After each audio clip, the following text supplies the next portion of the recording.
Oh, yeah. I'm liking this. Oh, no. What just happened? It's loading. Hold on. We got to do that again. It would be our show, dude, if it went correctly. Yeah. It's a remix. That's what it was.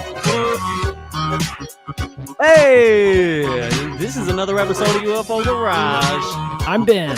And I'm Joe, and this is where we talk about UFOs, aliens, and of course, all things weird. Feeling good tonight. Oh, yeah. Feeling good tonight, man. Oh, yeah. I'm liking it. I got my tacos. It's a little bit different tonight. We're wearing shirts. Tacos. And we're wearing shirts. Yeah, dude. I've got my beers here. We're all hanging out. It's Tuesday evening. Thank you all for being here. I'm thinking a little round 2 with Lue. What are you thinking, man? Round 2 with Lue. I know. It's been almost about a year, I think, maybe since we've had him on. Maybe not even that long, dude. I don't know. I'm so bad with time. Yeah, but what is time anyways, right? Time is relative, dude. We all know that. It's science. Or something like that. That's what they say anyways. A lot of people do. A lot of people are talking about it. Dude, I've heard that. Yeah. Well, dude, let's say what's up to everybody really quick, man. How is everybody doing? Y'all been kind of waiting in here for a little bit. Chad Smith in the house. Adam, what's up, Bonnie? Let's see here. Nando. Williams in the house. Yeah, there's some newbies in here. Or maybe they popped in before. I'm not too sure, but it looks like there's some newbies in here tonight. Yeah, all right, cool. I'm liking it. Marcus in the house. Gordium, what's up? Sunsaver, liking it. Spaced Out Radio. How you doing today, Dave? Hey, is it daytime or nighttime in Canada, man? Both. Well, dude, let's get this kicked off, man. Let's bring Lue in and say what's up to him. Lue! Gents, how are you guys doing? Man, we're doing good, man. It's good to see you again. You know, it's better to see you. It's when you guys put your intro on there, I got to say, it said UFOs, aliens, and all things weird. See, to me, at this point, UFOs really aren't weird. To me, like pineapple on pizza is kind of weird. You know, so I'm not sure that, that the whole UFO topic at this point is real. You're going to have to change the moniker because at this point, it's kind of mainstream. People will be like, nah. It's not really that weird. We'll have to tie in a pineapple on a pizza next to the weird in the catchphrase, so that way people will know. You're putting fruit on a vegetable dish. I just have a hard time. I know people are really emotionally attached to their pineapple, and look, I like a good pineapple too, pina colada, but on pizza, guys, it's like, I've tried it. I can't do it. I don't agree with it either. My wife tries to do half and half. Like I'm old school pepperoni guy. Give me the pepperoni. If you do half and half, then the juices kind of leak onto the other half, and it kind of corrupts the other part of the pizza that you're trying to, preserve. And it's just it never works out. It's like one of those relationships you have. You're like, look, I love you, but this isn't going to work. I'll say it, dude. I like it. I like pineapple and Canadian bacon, dude. I like it. I hear the odds are 1 in 3. That's the odds of pineapple and pizza people. It's 1 in 3. Oh. And Ben, jeez. Well, I'm a pretty weird guy, so that makes sense. That's the way it goes. Pineapple and pizza. Dude, so yeah, UFOs. We thought about at the beginning. Okay, UFOs. That's a very niche thing to put in our name. That's like very specific. But now we've got UAP. We've got all the new paranormal stuff, anomalies, all sorts of nom de jour, right? Yes, dude. There's a whole plethora of new words and new nomenclature. I think you're onto something with like these words themselves not being as weird anymore. So keep in mind too, in the infinite wisdom of the U.S. government, we love our acronyms, and we love. Something as simple as a car, right? We call it a Humvee. Well, Humvee actually has this long ass acronym of what it actually means. And everything we do in the government has these long acronyms and things. You're like, what the hell does that mean? And you actually have to be part of it to be like, oh, that's what it means. So UAP, UFO, I get it. Some people are like, why don't you just call them UFOs? Well, there's a couple reasons for that. But yes, in the vernacular, we obviously call them UFOs. So I gotta ask you, we're talking about the vernacular here, and there's, I don't know if you would say that there's a proper term for it, or maybe you would, but I want to know in your heart, what's your favorite one to use? Uh, That makes sense. whatever the hell it is. I mean, look, in all seriousness, we say UAP because, truth be told, I know people say, well, just call them UFOs. The bottom line is that, we're not even sure. Back in the 50s and 60s and earlier, it all worked. But flying is a principle of flight, right? So you have 4 fundamental forces. You have thrust, lift, drag, and weight. And when you understand those, you create lifting bodies and you can fly. But the things that we're seeing don't even have wings. They don't have any obvious signs of propulsion. They don't have the things we normally associate with flight. And by the way, we're also seeing them in the water, and we're also seeing them in space. So, are they really flying? Well, yeah, they're in the air, right? Aerial phenomenon, but we don't even know they're really, case in point. Here's a little model of I won't say what it, but a little aircraft, right? And you have wings and lifting and different forces that act on that, and you fly. Think of a 737, right? When you're going from, let's say, New York to LA. But these things don't have any of those associated technologies. So to say that they're actually even flying may not be accurate. I mean, they're in the sky for sure, and they're moving around, but flight may not even be part of the calculus. Right. That just blew my mind. Yeah. I'd never thought about it like that. By the way, I'm gonna have to call Jim Goodall after him and ask him what that was you just showed me. Yeah. He's like, oh, that thing? Oh, that whole thing? I've been working on that for years. Took a That's so photo of that last in year. 1972. With that. We're way past that now. Exactly. Been rich or friends, That's such a love great Jim dude. I love that guy. He's so funny, man. Yeah. Oh, dude. Hey, in the spirit of vehicles, do you wanna play a little game with us, Lou? Guys, let's do it. I'm dying to turn some wrenches with you guys. I really am. All right, let's do this. We got a little game set up. UFO Garage trivia, right? It's kind of like that. Yeah. So this little That'd be game we sick. got, it's dealing with cars. It's dealing kind of with UFOs, paranormal, having some fun. We're gonna see, Lou, if you can guess what car this movie is from, and maybe what the car is, just by taking a look at little pieces, and then we'll show you the big picture. All right. Awesome. Let's do it. First car. Well, I'd say probably a 1963. It almost looks like one of those old Thunderbirds, to be honest with you. But I don't see the.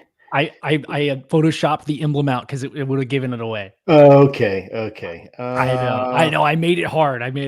Yeah, you did. Because back then they were all putting the 4 eyes on those cars, and they all had the chrome grills, those big death machines.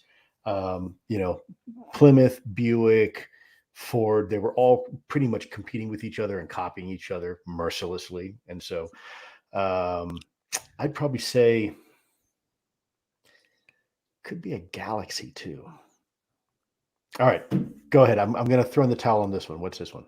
All right, Lou. Would you want to take a guess of I guess if you don't know the movie or the car, you might not know the movie, but don't say Christine, because that is not. Oh, Ghostbusters hearse. Got it. Okay. Yeah, Ghostbusters, man. You were kind of close. Was that you were very close. What was that? 62, 63? It was a 59 Cadillac. Miller Meteor. 59 Caddy. Got it. Yeah. Okay. Yep. Yeah. Yeah, that's a good one. That was a boat. That's hard. That was a hearse. I mean, those things were kind of modified. Yeah, they were. I was reading down the list on like the actual like specs on it, and it was like it's a long name. Like it went like 3 little spaces down. Yeah, on some of those hearses and specialty vehicles, they would actually add a couple extra leafs on the leaf spring in the back because it would carry extra weight, and so they'd have to beef up that suspension quite a bit.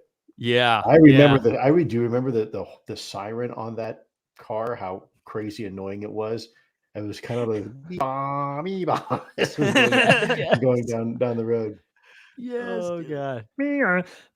No, I was thinking about the leaf spring and the jacked up wheel. I wonder if that was an accidental. It looks cool, and now everybody kind of does that now with adding the bigger tires. I mean, Maybe there was a real reason for it. I mean, initially it was for traction, right? So you had vehicles that were having bigger, so the circumference of the wheel was bigger. So when you spun the wheel, you had better velocity, quicker acceleration, because you beefed up the motor. And so in order to fit those bigger wheels, bigger circumference wheels and even wider wheels, you had to either jack up the vehicle or tub it out. And tubbing it out, of course, is a lot of modification. So the simple way was just simply jack up the back so you could fit bigger wheels in the back. And then, of course, when you accelerate and give a lot of gas, the butt of the car kind of sinks down when you have those rear wheel drive cars. And so having that, that rake, actually, there was actually a real reason for it. And of course, then everybody said, well, I want to have a race car too. And, if I jack up my car, now my car's a race car. Well, not really. not if you're with a 4-cylinder.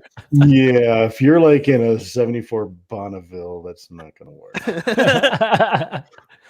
You just lifted the back of it, you dummy. Just lift the back. I wanted to. I photoshopped out the logo of this one just because I thought it gave it away, but I don't know. I don't know if this is like. No, I'm thinking this is too tough because I totally agree. It kind of looks a little bit like a Lincoln, to be honest with you, or a Mercury. I'd say. And this is tied to a movie. So think of any movies with a black. Well, I mean, the black, of course, you're talking Blues Brothers would be a big one, right? Of course. There's no aliens in Blues Brothers, though. But that is a good joke. Well, maybe they are aliens. Men in Black, perhaps. Shit. I don't know. You know what? I want to say it looks a little bit like it could be a Chrysler too, but I think it's a Lincoln. Come on, give me a Nova, man. Give me like a Chevy Nova or a Chevelle or something like that, man. I know they're tough. Those older cars are tough. Yeah, these are all grocery getters, man. Come on. I'm gonna. You know what? I'm gonna go with think police car. Yeah. So, Blues Brothers. But again, you're telling me it wasn't. I'd say. They went to the Chevy Capris later on, but earlier on they were really using a lot of the Ford products, and then before that they had some kind of other ones. So I'd say that's probably a Mercury. Not a Fury. The Ford was right. You got the Ford right. Yeah, you got the Ford right. Yeah. So this was a little tricky because it could have been like one of two things, both of them being a Ford, but this was a 64 Ford Galaxy 500. I love the Galaxy 500. Man, see, you show me the tail, not the front. Damn it. That car, if you look up right now on Google, that had such a fantastic rear end. Not that I spend my time looking at rear ends, but I'm talking about a car, right? So for anybody out there listening to this conversation, I'm referring to vehicles. Oh, that's getting cut and spliced in somewhere. Yeah, that's nice. Yeah, I'm sure it will. Yeah, look at that thing, man. That's just gorgeous. Oh, dude, that's sick. Yeah, that thing right there. Yeah, that rear end, it looked almost like a rocket. I loved it. Look at that. Oh, see, I would have said that was a Thunderbird right there. But it's a Galaxy. No, you know what? In the 60s, the Thunderbirds were really big. They went from the T-Birds in the 50s, which were these kind of then the baby T-Bird, and then they all of a sudden became these huge like blue canoes. They just made these huge vehicles with a big 390 block in there. I mean, they're pretty, especially a convertible Thunderbird. Back in the 60s was nice. But I was always really. But if I tell you what I really like. There's two favorite cars I have, and they're going to be, there's people that are going to probably spit on the floor right now when I say what the second car is. The first one is a 1964 and a half AC Shelby Cobra with a 429 in it and a 6-pack on the top. I don't mean beer, 6-pack carbureted, three 2-barrels right there. There you go. There is, I'd probably be willing to sell one of my children for one of those. Yeah. That's awesome. Maybe not, but with the 427, it's going to be a really hard choice. The other one is, I dare say, don't shoot me. I don't know why I like them because they're freaky. The Corvair. I love that little car, man. With a little engine. Corvair.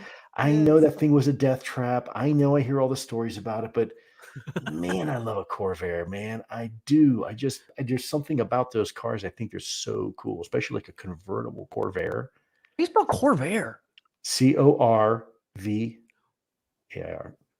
AR. Yeah. Is it a 1964? No, try like a 69. 69. Hell yeah. Oh, that's sick. I love them, man. Mid-engine. Look at that little red one, the little roadster there, about 4 over to the right or 5 over to the right. Top, up, higher. Up. Oh, this one? That one. Yeah, look at that thing, man. Come on. That's kind of cool. It's kind of like like you're sitting in the middle of in between the wheels rather than further and back. The engine's in the back, which is Yeah. great on that car. Of course, you're going to know it's a death trap, but you know. I can see you scooting in that, Lou. Yeah, man. Scootaloo. Yeah, Scootaloo with with the the top down. Absolutely, man. With my hair blowing in the wind, my long golden locks flowing. Scootaloo there with it the is. top down. Pedal Yeah, to the man. middle, baby. Yeah. You know what? It's funny when I had gosh, I shouldn't admit this. I was in high school. And I had on the rare occasion I had a date. I wasn't very popular.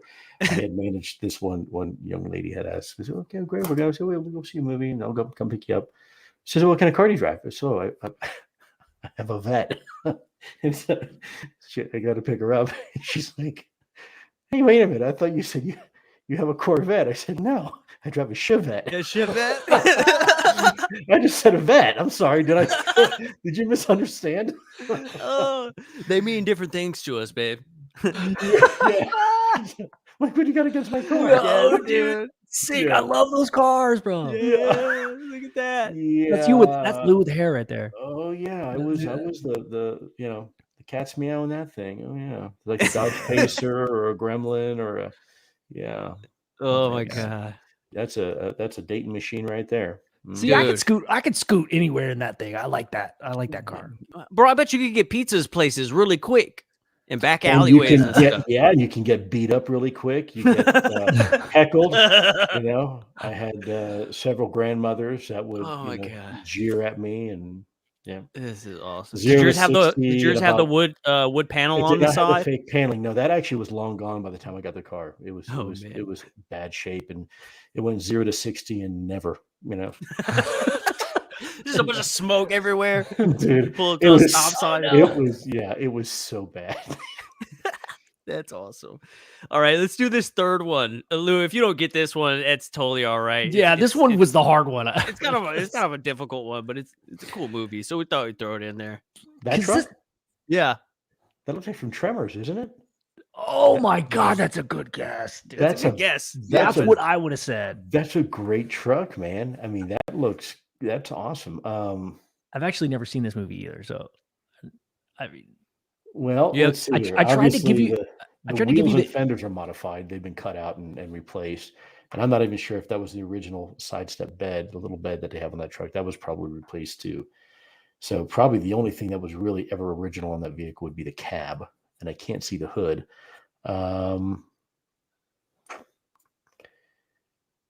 You know, believe it or not, Ford at one time made a big beast of a truck in the 60s. You know, you had also Dodge doing the same thing, but Ford made a big, mean looking truck. This was before their F-100 series. And I'm wondering if that may be, because I see some weld marks on there too. So it looks like it had some significant work to it, and the lines aren't even straight on it. So, well, that's a tough call. It could be, I can't see the front, so I don't know if it's a Chevy or a Ford or you know, that's tough, man. We'll just give you this one. So this is from a movie called Monster Trucks, and it was actually Dodge custom made, like 50 style trucks for them. And well, the entire front end and rear end are not to that. The only thing that might have been part of that truck at some point, other than the middle part of the cab, would be part of the bed, but it's pretty custom. Background. Yeah, it's all custom. See, I would have said Chevy because my dad had a Chevy. Like you were saying earlier, Lou, like in this era, a lot of people were copying what was working, right? Like, so this visor hood. Well, it is. And you know, I think the Chevy though had a little bit more of a rake, if I'm not mistaken, on the A-pillar. So when you look at between the windscreen and the A-pillar, it almost canted back a little bit more than that, if I'm not mistaken. It kind of had that almost retro, a little bit more of a 50s feel to it. Yeah.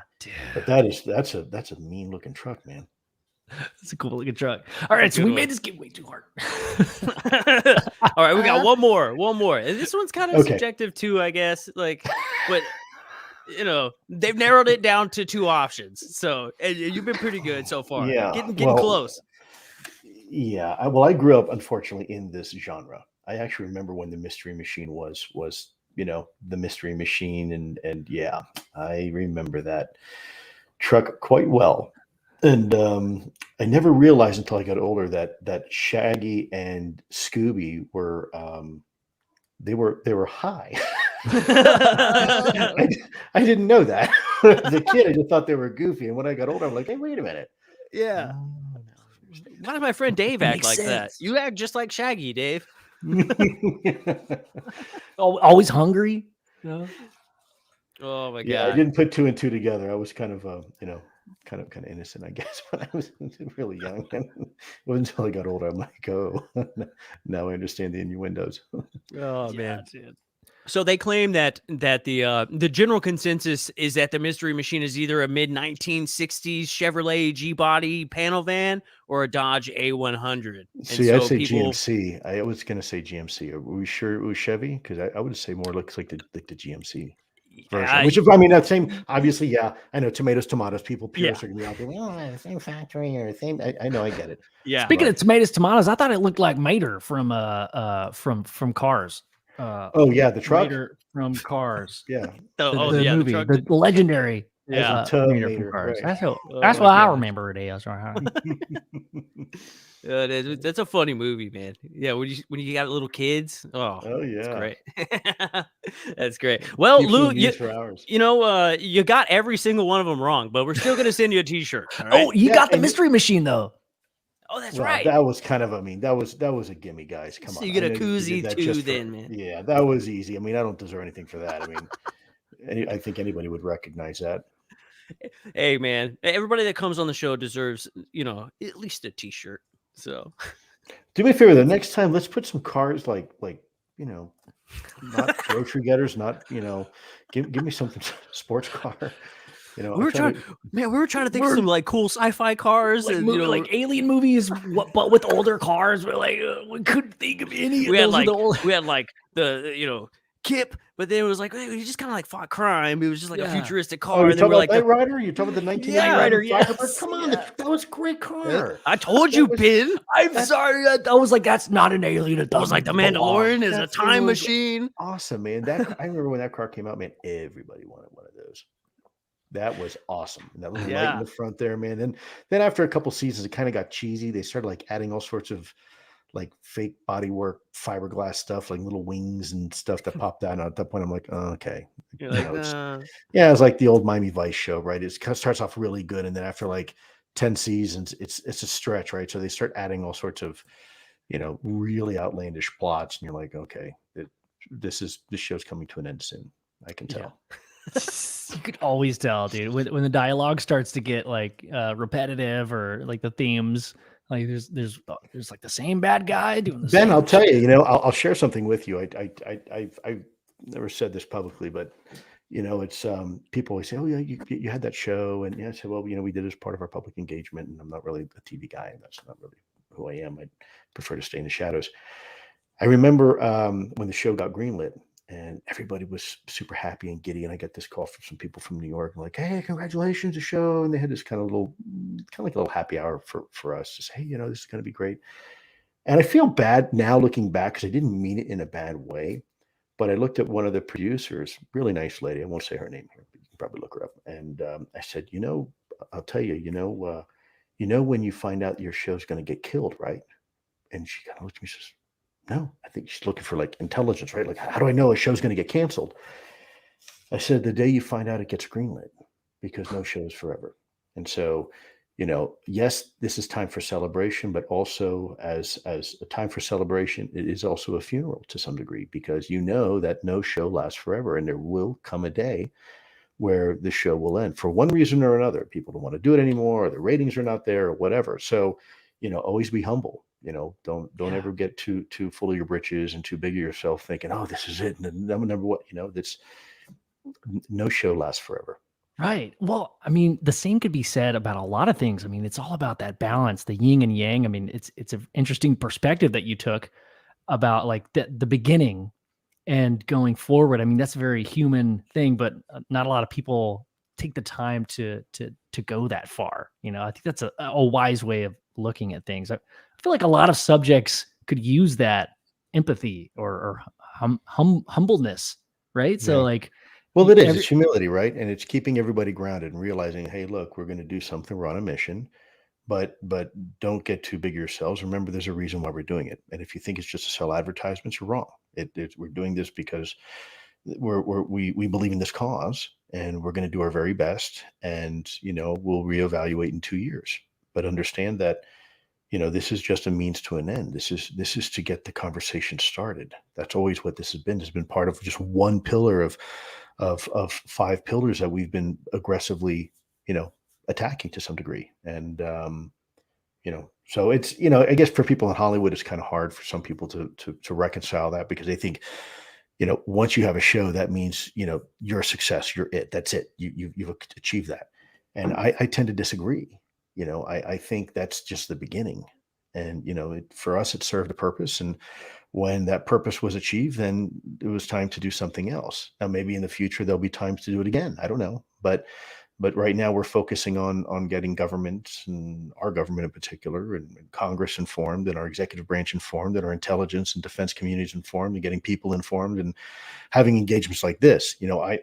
Personally, I much prefer this type of engagement, because it's real and authentic, and it's now, right? It's not like you're taping something and then 5 months later it gets shown and people are like, oh my gosh, that was great. And you're like, well, yeah, but that was 5 months ago. I don't You even should Yeah. see what remember we're what I doing now. said. Yeah, you see what we're doing now, right? And so Yeah. so this, in many ways, this is now, and this is why I like it so much, because your audience is engaged, and they can ask questions, and you can ask questions, and and sometimes poke a little bit. When you're kind of hidden behind this screen, people can kind of lose touch a little bit with reality in themselves. And it's always important to remember that, really, at the end of the day, this type of exchange, this type of engagement is what it's really about. This is how you touch people, and how you interact with people, and you share ideas, and it's alive.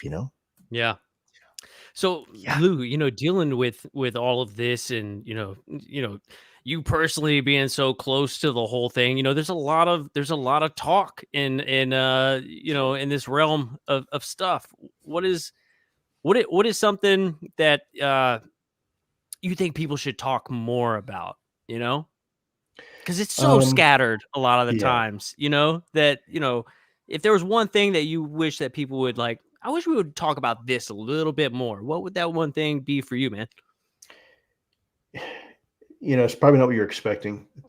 Talk to your kids. I mean, we sit here and everybody can tell you who won the Super Bowl and who's a quarterback for whatever team. And if you ask them, okay, who's sitting next to your kid during lunch, right? Who's a second period teacher? Who's her fourth period math teacher? They don't know that. They don't know that. Yeah. And it's not important. And we're expecting other people to raise our kids for us. And that's part of the issues we have with society, because we're not investing in the next generation. We're not investing in ourselves. We're investing in reality shows and keeping up with, the Smiths and Jones, and, I won't say it, but We know. yeah, that's our priority. And we're seeing it as a nation. We're seeing a slow and steady decay of what we consider, priorities for humanity.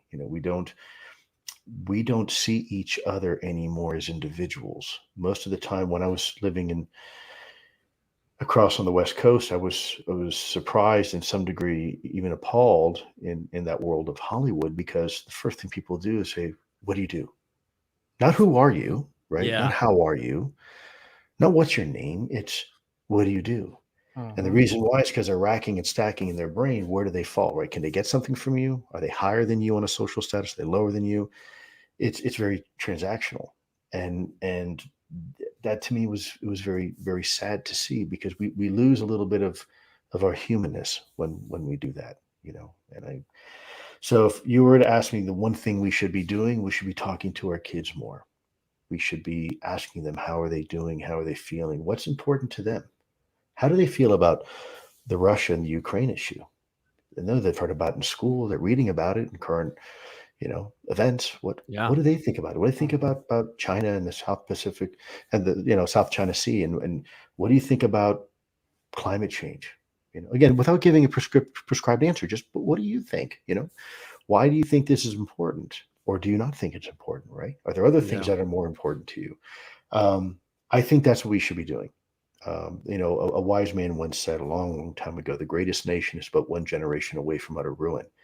And what he meant by that, it doesn't matter how much natural gas and natural resources and timber and lumber and gold and oil you have in your country. At the end of the day, it's useless if you don't invest in the next generation, because you're going to lose it all. The greatest, from my perspective, the greatest national treasure we have is ourselves. It's our children. So why don't we, pull your head out of your ass and start, investing in the future, really in the future, right? Stop, trading on Bitcoin and all this shit and trying to find the next high, and excuse my language, and invest in your children. Talk to them. You know what? Go out and throw a ball. If it's raining, you know what? Watch a movie together. Just spend time with each other, talk to each other, sit around the dinner table if you can. And if you're a hardworking single mother or single parent and you can't afford to do it, well, try to take whatever time you have and remember time is precious, because there's people that I've had the chance to work with, good people that are not on this planet anymore, and they don't have an opportunity to talk to their kids or their loved ones, Mm-hmm. So that would be my advice. I know you're probably asking me more related to the topic, but you asked me my opinion, so that's it's perfect, Yes. Lou. Yes. It's perfect, because there's no way that we can tackle anything bigger than that if our future generations suck. How can you? Dude, it doesn't matter. UFOs or Yeah. any nuclear war, it doesn't matter. Anything doesn't Nope. matter. Right. That You're right. is the most important Yeah. priority we should have as a nation, in my opinion, as a world.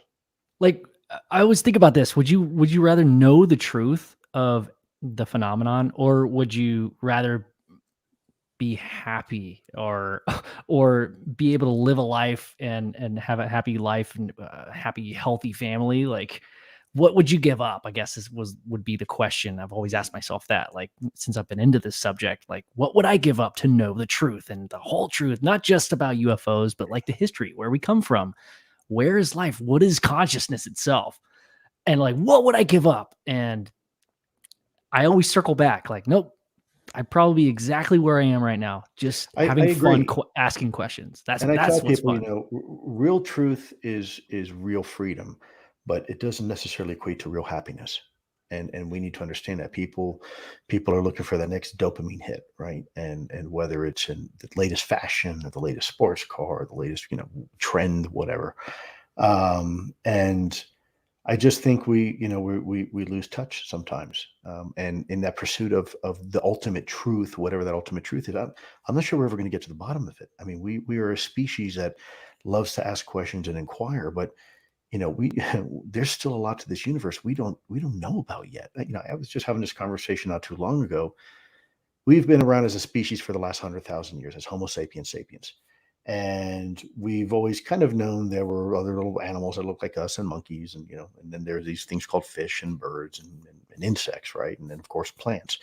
And someone got real smart and decided to divide up the life forms on this planet according to the animal kingdoms, right? So you have the plant kingdom and the animal kingdom and fungus. And we were happy, and it was a little bit more than 100 years ago that someone came up and said, hey, wait a minute, there's this entire invisible reality. In fact, there is a life form right in front of us on this planet that if you were to take all the biomass of all the people and all the animals and all the plants and all the trees and all the fungus together and put it all together, it still would not equal the biomass of this hidden animal, this hidden kingdom of life that we have on this planet. And it wasn't until a little more than 100 years ago we discovered the world of microorganisms and this whole other category of life forms that are frankly truly the dominant life form on this planet. And yet it remained right in front of our faces and hidden for millennia. And we're constantly realizing as a species, really how insignificant we are. And yet here we are having a conversation about the universe, right? So what a contradiction. We're skipping a couple levels if that's the case. I mean, right? Like if we are all like, say, a mitochondria in a cell, that analogy, like we are all a part of that one universe, but maybe we're a part of something a lot bigger, and we're just like skipping Yeah, that step, right? sure. Well, here's a scary notion, and I don't want to go down too far down a rabbit hole, but if I were, let's ask a basic question: can you have matter exist without space? Well, no. You have to have a space for matter to exist within. It has to reside there. And to some degree, space is defined by how much matter you have in it, right? So the two kind of need each other to exist. And so let's say, Joe, you popped in all of a sudden into the universe. There's no other matter. It's just you and empty space. There's no way for you to tell how big you are, how small you are, if you're moving, your speed, because there's nothing else to compare it to. Now, let's say all of a sudden, Joe, Ben pops into the universe with you, right? And now all of a sudden it's Joe and Ben there. But you still don't know how big you are relative to the big universe or how small you are. You just know that you exist, Joe, and that you got this guy named Ben that exists too. And that's all you have. And so the more matter that begins to exist in the universe, the more we can start comparing and contrasting. Well, okay, you're a little bit smaller compared to me. Well, you're a little bit bigger to me. So therefore I must fall somewhere in the middle. And since you're moving away from me relative to me and this other person, then therefore you must have speed of a velocity of whatever we want to call it. It's really, it's arbitrary. But at the end of the day, no matter how big or how small we are, we still have no idea the relative size of our universe. We know relative scale, but we really don't know. At the end of the day, our universe could simply be within an atom of another universe, right? Or could be the big universe. We sit in this middle point of scale, again, not size, but scale, where you have roughly 90 billion light years of distance within the known universe, and we kind of sit right in the middle of it. And as infinitesimally small and insignificant as that may seem, there is an equal amount of space in every single human being. In fact, if you compare an atom, which is 1 times 10 to the negative 26 in size, we are the universe compared to the atom, and we sit right in the middle of the known universe. And unless something is 1 order degree magnitude above or below, we'll never be able to see it. We'll never be able to interact with it because it's either too big or too small. So therefore, by definition, the majority of the known universe is beyond our grasp. We have to figure out better ways to look at it and understand it. And so, I mean, hell, we don't even understand ourselves. How many people go to a therapist every week because they're trying to figure shit out? I mean, we don't even understand ourselves as a species, let alone the universe. And so I think part of my regret as a human is that there are other humans on this planet that seek to monopolize the conversation about UAPs, to provide a false narrative because maybe they're making money on it, maybe they're insecure about it, maybe they just want attention, or maybe they have some deep psychosis. But either way, they're trying to rob us as a people from having this conversation, because at the end of the day, it doesn't matter, as I said before, what Lue Elizondo thinks. What matters is what you think. What matters is what the data suggests, because everybody's on this own personal journey together. We're all going somewhere together, but each and every one of us are going to get there a little bit differently. Some are going to walk, some are going to run, some are going to skip. And so, I guess my greatest regret is that still, as capable as we are as a species, we still have a lot to learn. And humility and humbleness is one of those lessons that, damn it, we just keep tripping over the same rock, man. There's an old saying, hubris is a bitch, and there's a reason for that. Learn your lesson. Stop pretending to be something you're not. And so that's my 2 cents, maybe 3 cents. I like it, dude. Yeah, it's a good 3 cents, dude. I love it so much. There's so much wrapped into that. Ben would get there late. That's what we're always late. He would be late. But yeah, I mean, the part about the journey, right? Like starting to talk about this stuff publicly not too long ago. Joe and I have had our own journeys on the show and separate journeys individually. And some of our listeners, they'll they've been listening for a while and started the journey a little bit before us or at the same time, or they just hopped on like last July when the whole thing came out, and they're like, "Hey, you guys aren't so stiff. Let's hang out." Yeah. So we just kind of vibrate with certain people, and I'm not trying to talk about us, but I'm talking about like different people's experiences and journeys and how fast, and it's all relative. Back to that relativity thing, Mm-hmm. and that all goes to has to do with this consciousness aspect. I guess my question would be like, what do you think consciousness? What do you think the role is with this whole phenomenon is like? Oh, wow. Is I don't want to make it more complicated by asking the second part, but like, is everything one or is all not one? If that makes any sense to you. Well, it's all connected, I think is fair to say. There are principles in science now that are looking into things such as string theory, potentially, or holographic theory about our universe, and there are discussions going on right now within the scientific community of what human consciousness really is. And I don't mean sitting there in the lotus position and meditating. I'm talking about the processes that occur within the human brain that signify. So you know what? I'm going to show you something, if you don't mind. Story I'm going to time. digress. So let me digress. Yes, dude. It's So- crazy because I wrote out this whole thing, but I chose to like make it simple. So if you need some time, I could read that. If this square, okay, represent, I don't know if you can see it with the glare, hopefully. Yeah, you can see this we can square see on it. this piece of paper Yeah. represents the human body, okay? And the human body has something inside the circle, which is called a brain. And that brain resides inside the body, and the brain is responsible for certain functions and biological functions that keep the body alive, keeps your heart rate going and your breathing. And your body, coincidentally, is also responsible for keeping the brain alive through circulatory processes and whatnot. So the brain needs the body, and the body needs the brain. And so the brain is responsible for thinking, the body is responsible for protecting and moving and sustaining. And that's what a lot of people consider life. But there's another element. There's another element to the human being, and possibly to all sentient life. And that is the notion of this triangle. And that triangle is what some have referred to as the soul or the id or the chi or the spirit, right? It is something that does reside inside the body, but is not contained necessarily with inside the body. And is it possible that consciousness is part of that process, that spirit, that thing that is all encompassing of what a human being really is, the essence, if you will imagine distilling a human being down to its actual essence, and that is what you have left over once the carbon of the body is gone, and whatnot, the organics, if you will. What's left behind?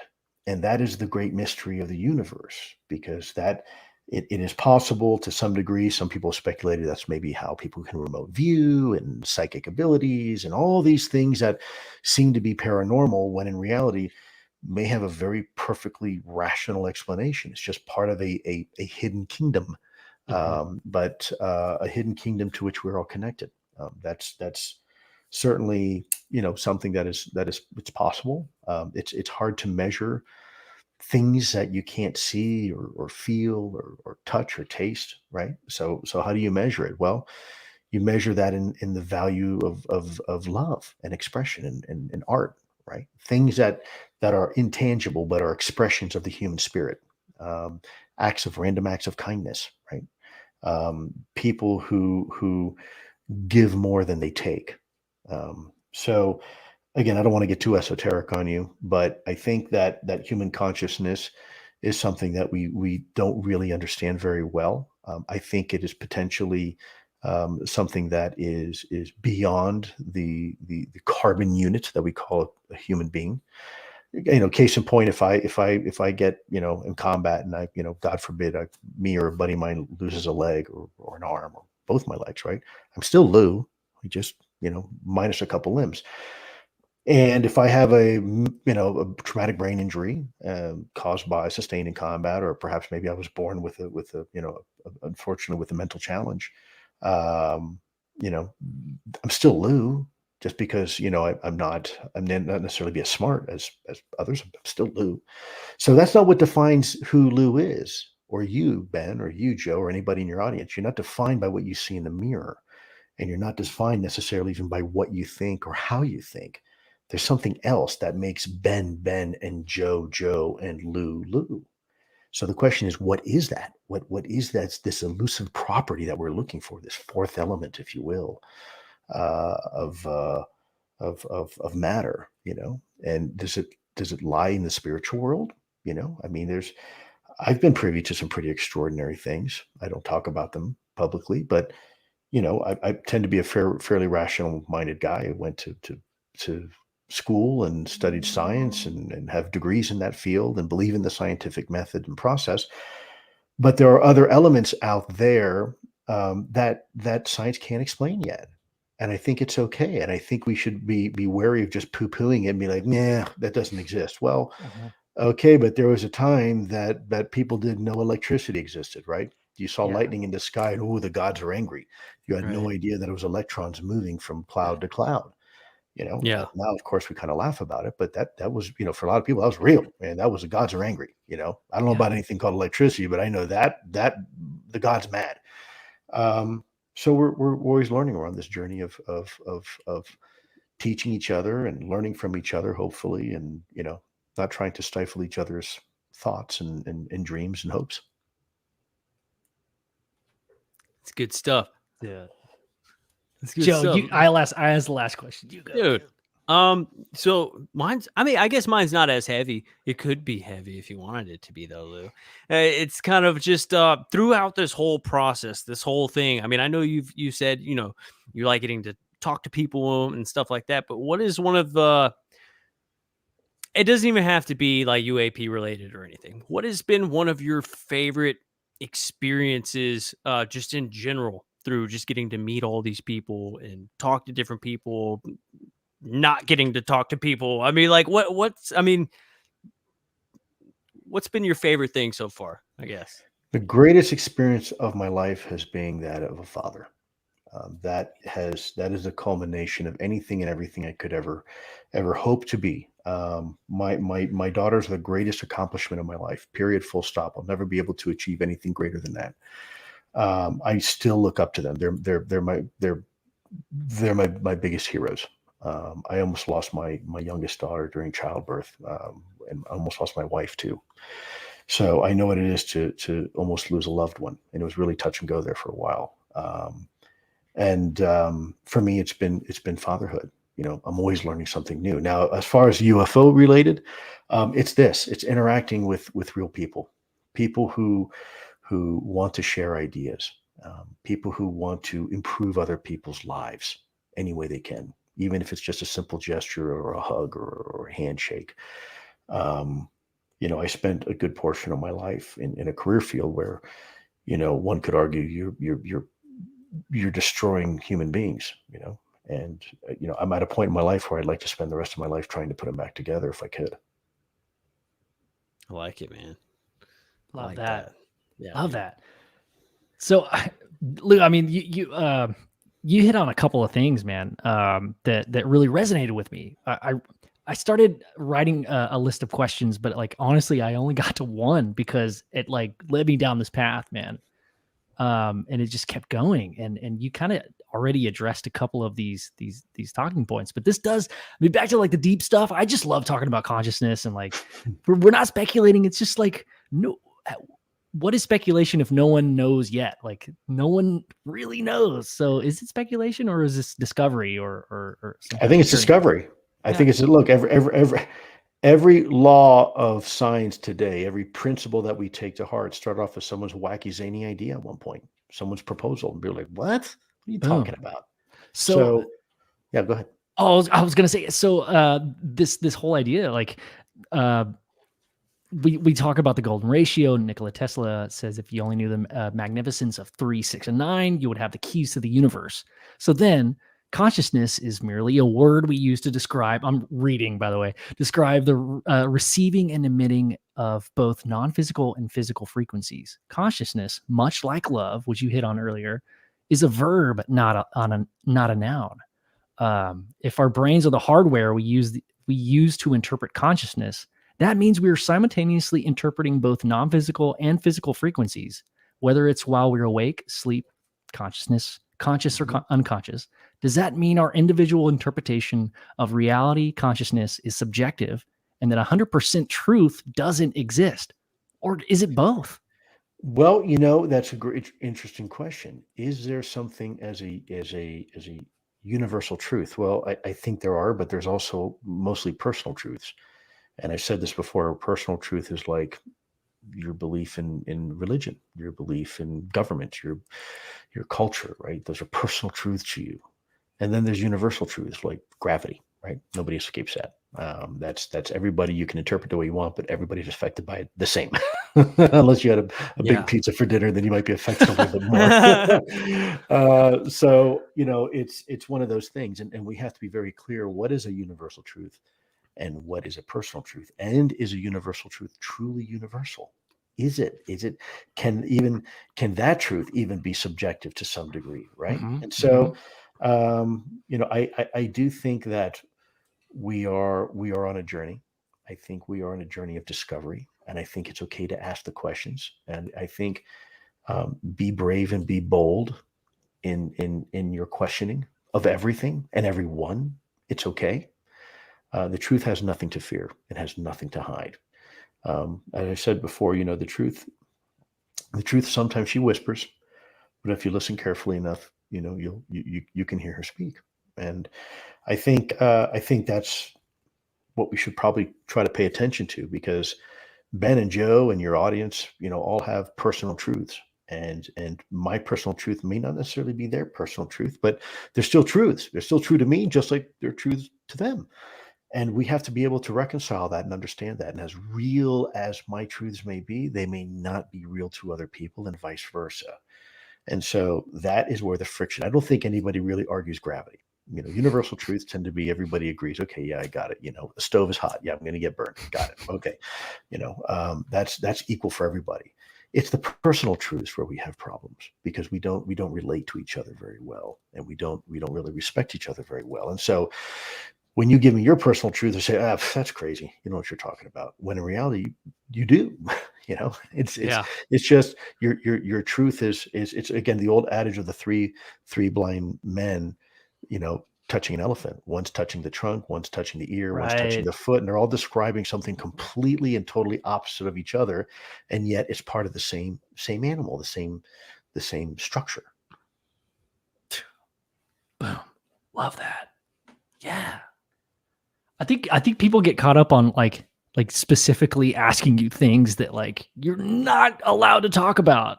But I just love hearing your perspective on this type of stuff, man. Well, let me caveat. It's just my perspective, right? So I'm not qualified. I'm not a philosopher. I'm not a theologian. I'm just Lou. And so I'm speaking to you from my heart. And doesn't necessarily mean I'm right. I'm just telling you. You ask me a question, and I'll provide you an answer that I feel in my heart is true. But at the end of the day, that's up for you to decide. I would love to do like an hour episode with you in the future where we do nothing but ask you stuff we already know you can't answer. If you're down with that, dude, let's make it happen, because I always, and I like, I see you on interviews and stuff like that. And, we always get to this point where it's like, nope, you can't answer that. Nope. And I would like to compile all of those questions into an hour where all we do is just ask you, what color are they, Lou? What do they look like? I'd have to say this. No comment. No comment. I'm just going to hold up a sign. Yeah. You wouldn't even have to come on camera. We could just put your little circle up and it would just say no comment. We're here with Lou tonight. I just want to see how many different ways you could say like I'm not allowed to talk about that. I'm sorry, guys. Like different ways you could say. We're gonna test you. We're gonna have to test you. How many ways you could say? My wife sometimes comes to me. She's like, you got to figure something out, because you can't just tell people no anymore. I'm like, what do I say? It's just I don't know, but you got to figure something out, because it's at some point you have to explain to people Why? And they say, well, you're hiding behind your NDA. Well, do you know how an NDA works? Do you know how top secret security works? Do you know how you're getting constantly reevaluated? You have to take random polygraphs and random drug tests, and you have to be, psychological evaluations, and you have your credit report looked at on a monthly basis. It's called the CE program, continuous evaluation.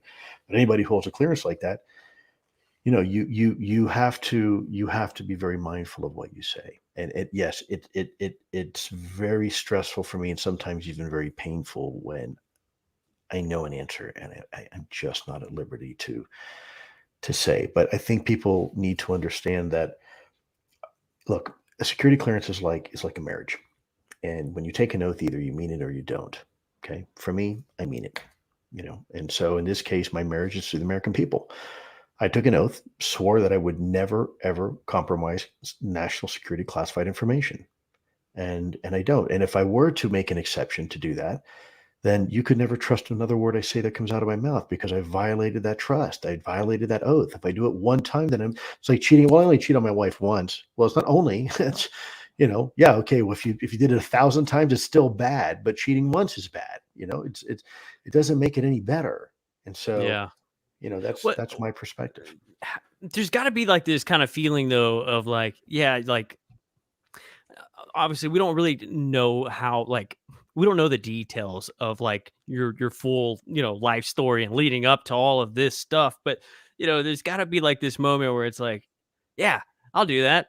And then maybe things go sideways and you're like, oh, damn, I wish I could tell people all this stuff. But like now you can't, because now you're in the NDA and you've got all these extra checks that, you have to go through, and, some things you just Sure. can't say. But I mean, I'm sure like you said, it's got to kill you just a little bit to be like, it does, I but just wish I also could say that.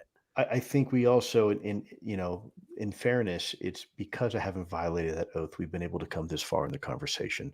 For It's sure. why I can go to Capitol Hill and talk to certain people there, because they can trust me. They know I'm not going to sell them out. They know I'm not going to violate that trust under any circumstances. You can do whatever you want to me. I'm not going to violate that trust.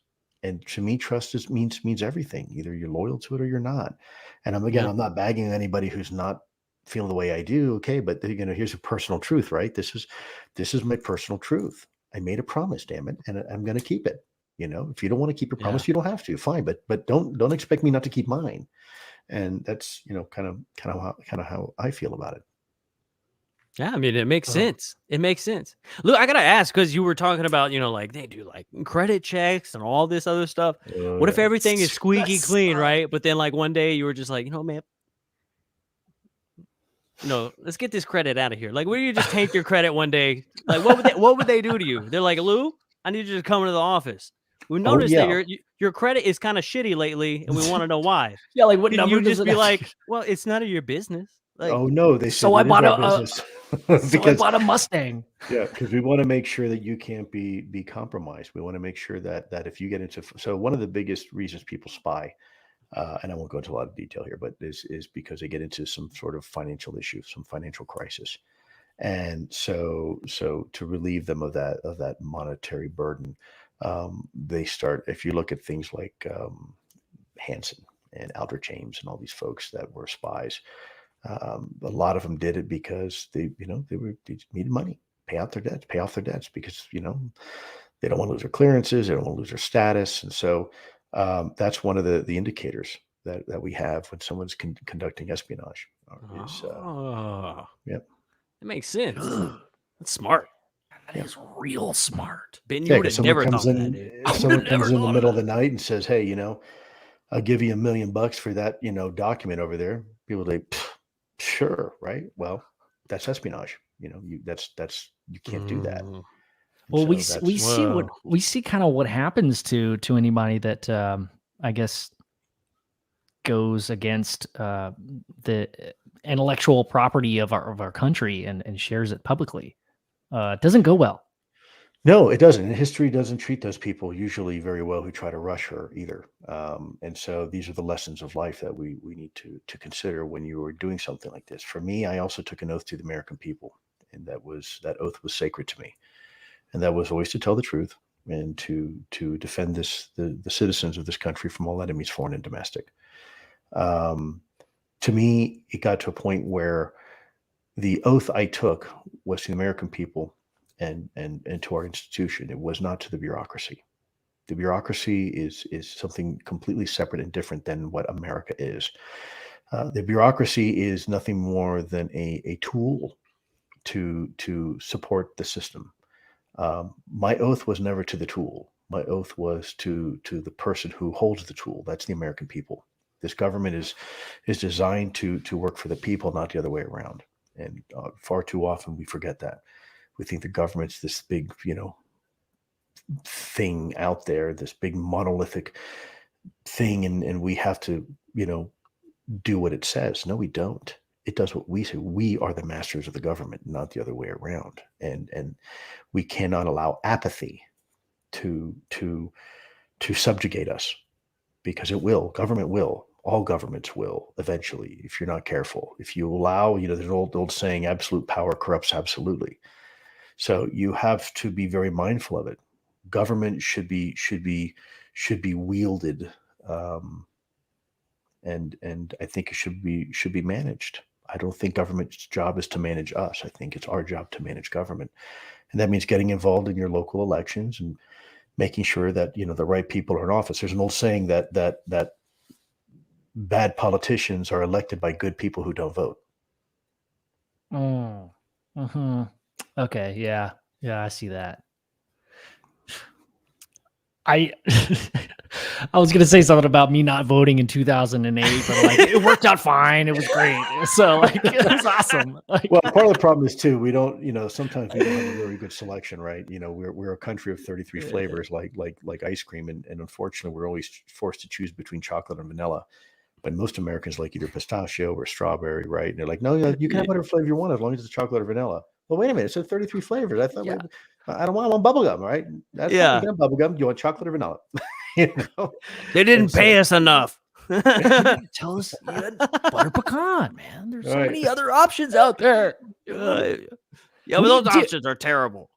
We normally don't talk about politics on this show, but I think the bipartisan thing is kind of that's a great analogy, right? Like the chocolate versus vanilla or strawberry versus chocolate. It's like, dude, God forbid if you want a sundae and you want to mix the flavors together. Oh my God, dude, forget it. Pineapple and Canadian bacon, dude. Yeah, dude. I mean, if you put the chocolate and vanilla together, dude, it's like putting matter and antimatter together. I mean, you still not allowed to do it. It's an unlimited source of power.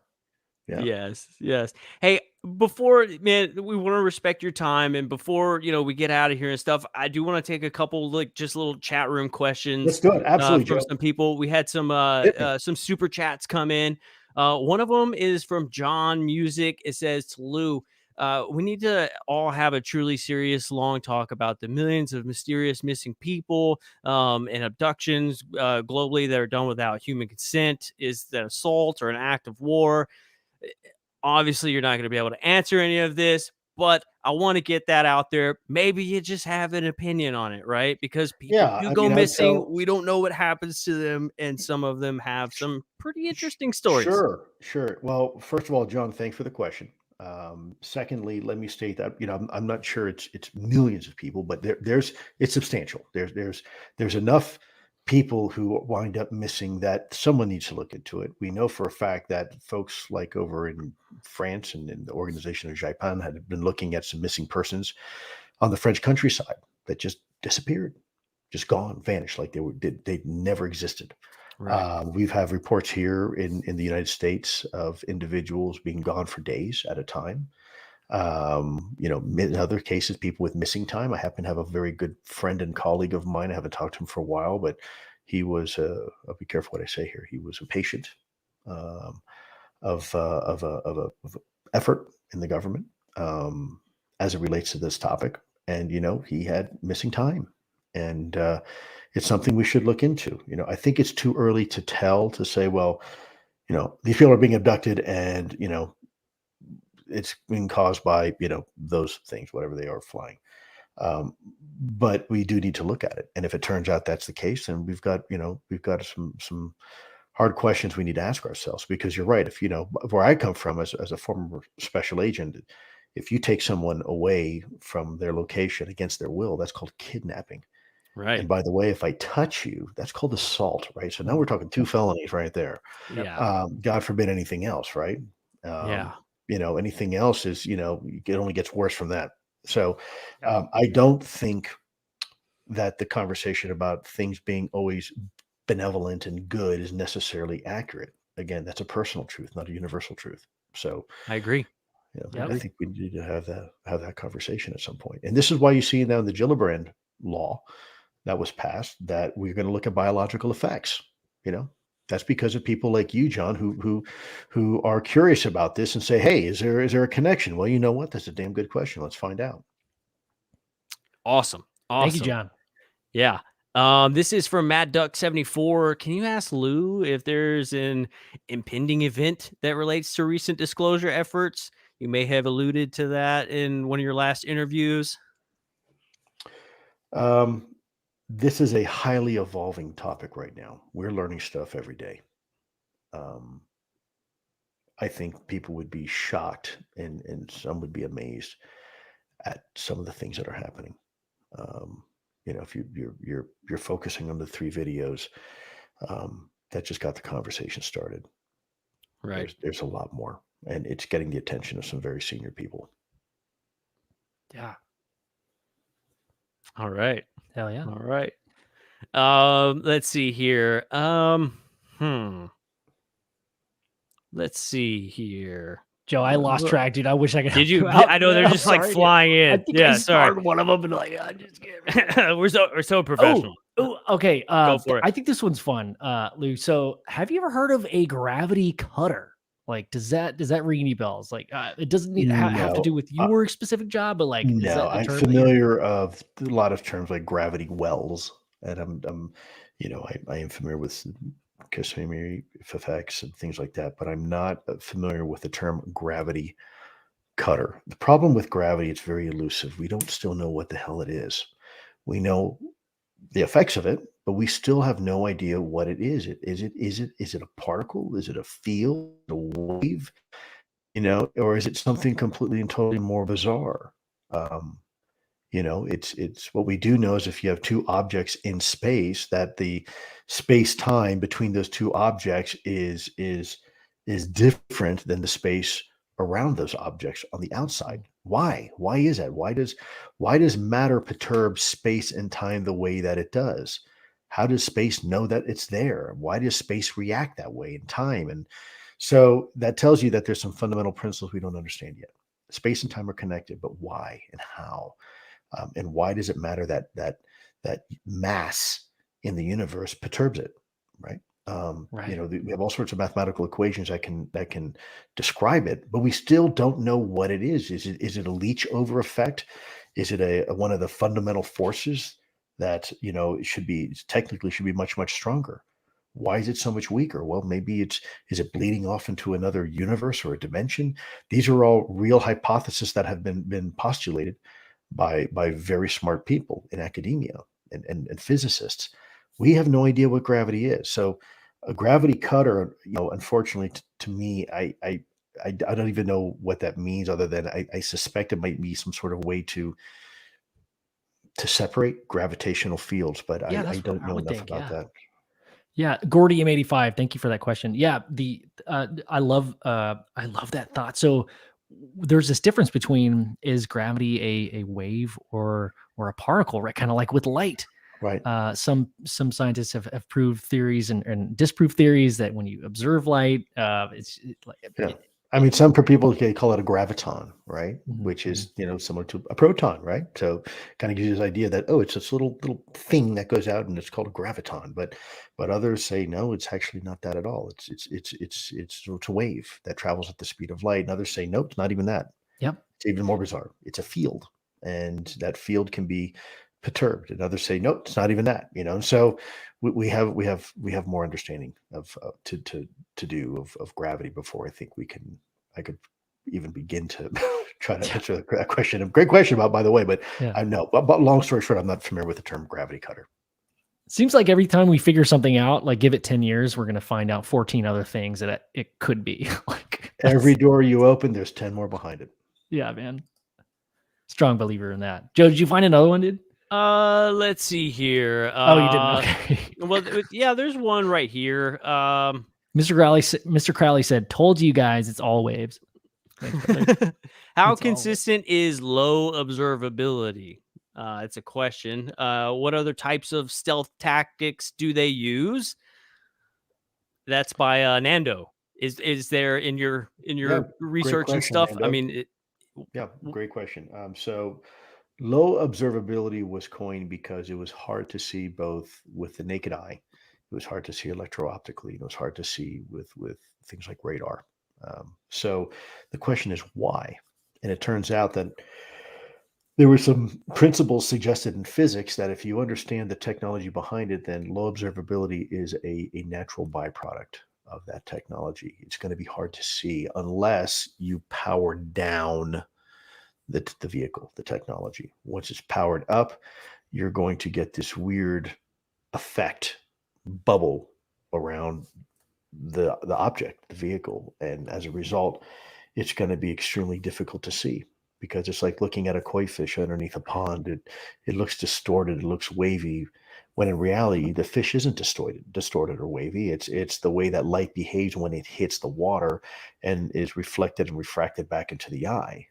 The fish is fine. It's not wavy at all. It just appears that way. And we may be seeing something very similar vis-a-vis the phenomenon of gravitational lensing. Okay, I'm going to throw this one at you, Lou, just real quick, dude. I've been thinking about this for a couple of months, but since the Tic Tac video came out and a couple other videos, it got me thinking, like, what is recording these videos? Like, scale it down. It's the cameras that rely on digital sensors. Okay, well, let's break that down. What technology makes up that sensor? And then that just threw me ultimately, it boils down to technology that is looking at a very, very, very narrow spectrum of we call the electro-optical spectrum. Okay, so when you look at the electromagnetic spectrum, and you start on one end and you work your way all the way up until eventually you get to this little teeny band we call visible light. Then you move up into ultraviolet and ultimately into X-ray and to gamma radiation, right? We perceive the entire universe through this little tiny slit of colors we call visible light. And to us, that's the universe, everything, right? But in reality, it's not. It's just a tiny little sliver. And so when we design equipment like electro-optical gun cameras, they are looking at energy through that range of visible light, like you see on a black and white TV, and just a little below, like infrared and heat, and just a little bit above, but it's still super, super narrow. Yeah, so it's really tough because we think that these equipments, these pieces of equipment we have are so incredibly capable, and some of them are. When you get into hyperspectral technology, now you're talking, looking at a much wider swath, right? Think of a much bigger lens that you can see stuff with. But in reality, most of the technology we have is designed for combat aircraft, And let's face it, a MiG-25 or an Su-22 is operating. You can see it, So a gun camera works just fine. But when you're dealing with a technology, and like you mentioned, even stealth and stuff like that, where low observability is part of its design, then you have to develop other sensors that complement that camera system. And we do. You have LiDAR and laser technology now that you can use to quote unquote ping a target or paint a target. Hyperspectral technology. You've got all sorts of stuff. Love it. Yeah. We got two more quick ones. One of them is, are people who are physically affected by these things being studied in universities? I can't answer that right now because I can't speak on behalf of those institutions that might or might not be involved. I don't have the permission to do that. I will tell you that data is being looked at, but I can't say by who. Not that I don't know. Makes sense. I can't say that right now. Okay. And then last one, guys.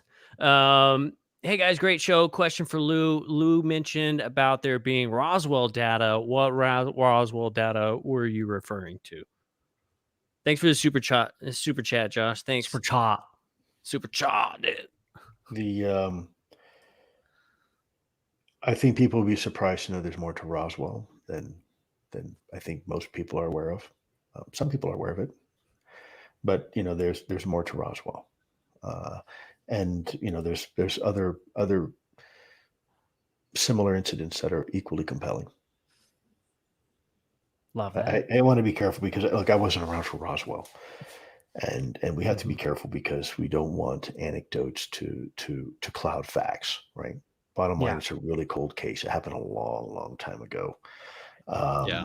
And those people who were involved, most of them are dead, quite frankly.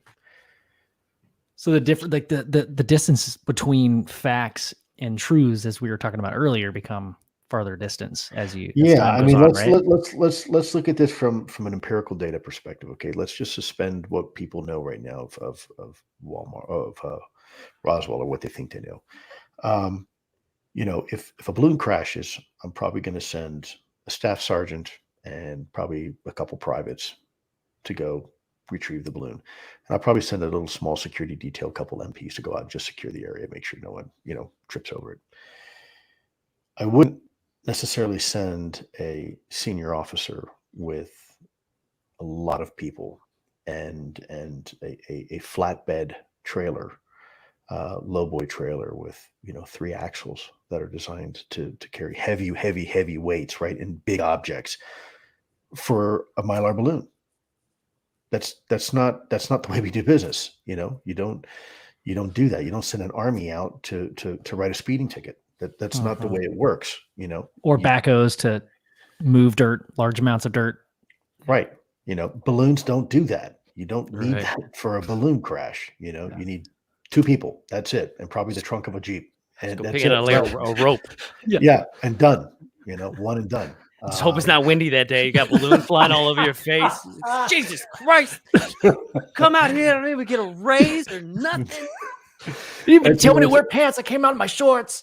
When we get back, I'm telling everybody. I got sandburns on my knees. Yeah. When we get back, I'm telling everybody it was aliens. Yeah. So that's some of the some of the things that people should consider when you're looking at a cold case like this. Why is it that you had this asymmetric response, this to a balloon of all things? Yep. Yeah.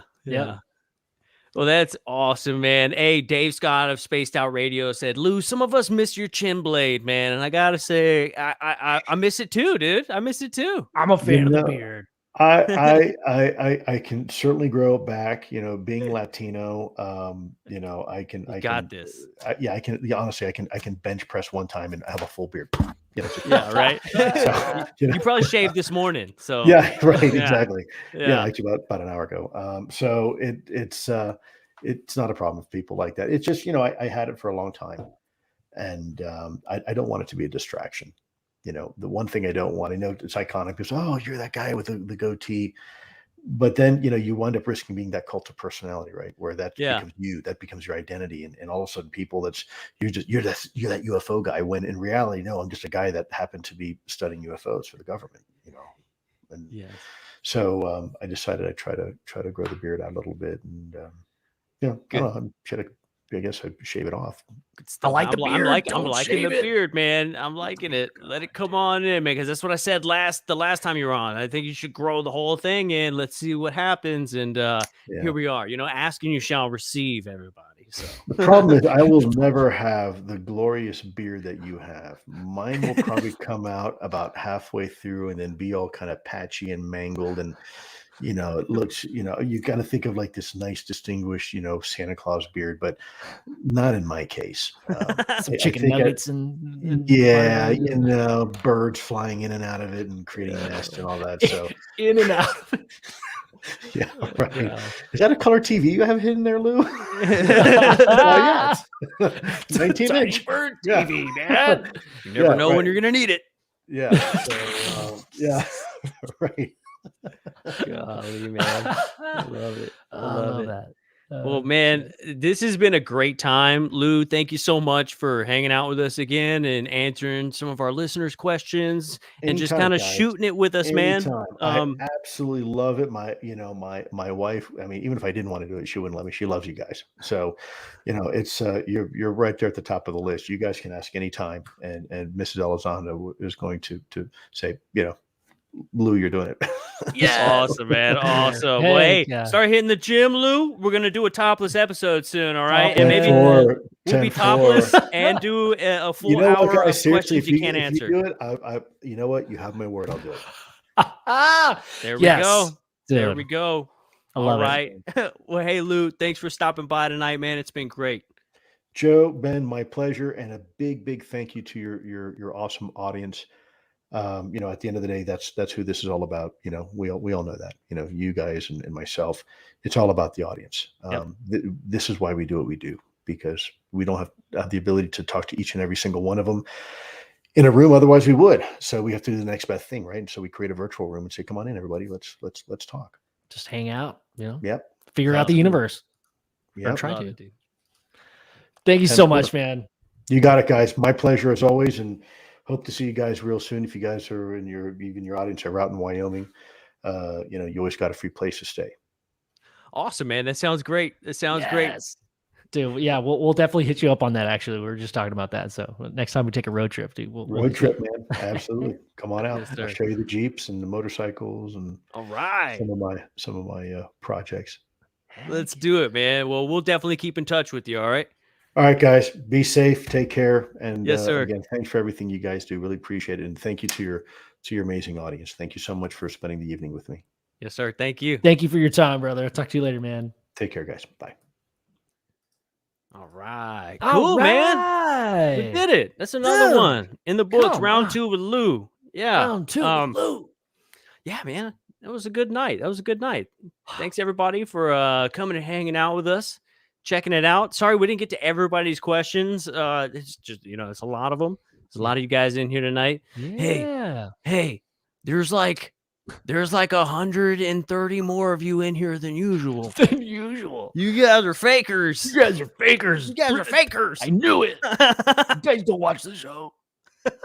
Hey, I mean, honestly, thanks for stopping by. We love you guys. If y'all haven't seen the show, thanks for coming by and hanging out with us for a little bit, even if it was just for Lou. I mean, we get it. But dude, that was so much fun, man. I just love talking to that dude.